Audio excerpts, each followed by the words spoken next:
drawn to the idea of curtains as a metaphor every time I go online and lose an hour to scrolling.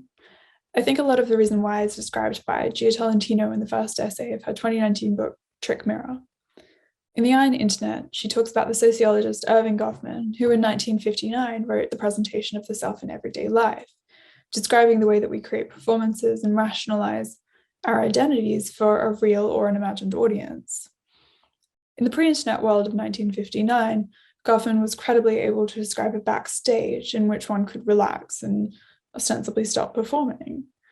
Writing in 2019 America, Tolentino is less convinced that this backstage exists either physically or psychologically.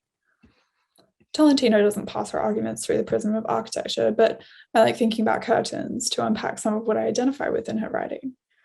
For centuries, curtains were a central part of architecture. They were used to delimit private and public. They separated, but they also blurred. Then, in the first decades of the 20th century, pre-modern textiles came under siege. They were decorative and so morally repugnant. It's pretty wild reading how a certain kind of fabric, patent upholstery curtains, became a gendered, of course, catch-all for a bourgeois fantasy separating homes' inhabitants from politics or the public sphere.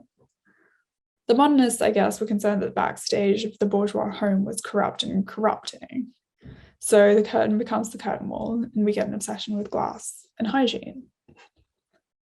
My feeling is that the internet and the way that we experience technology today could be construed as a profound extension of a material and architectural trend towards transparency.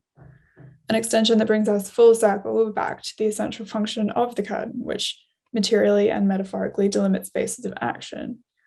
It creates and implies an inside and out, a dichotomy that allows us the privacy to form informed opinions, engage with ambiguity and nuance, and take the stage and meaningfully engage in a public sphere.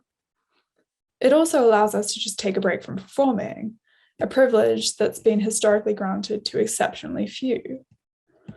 I'll be honest, I have no idea what it means to draw the curtain today, but I'm convinced that figuring out is essential if we want our personal and collective performances of identity and politics to be productive and generous.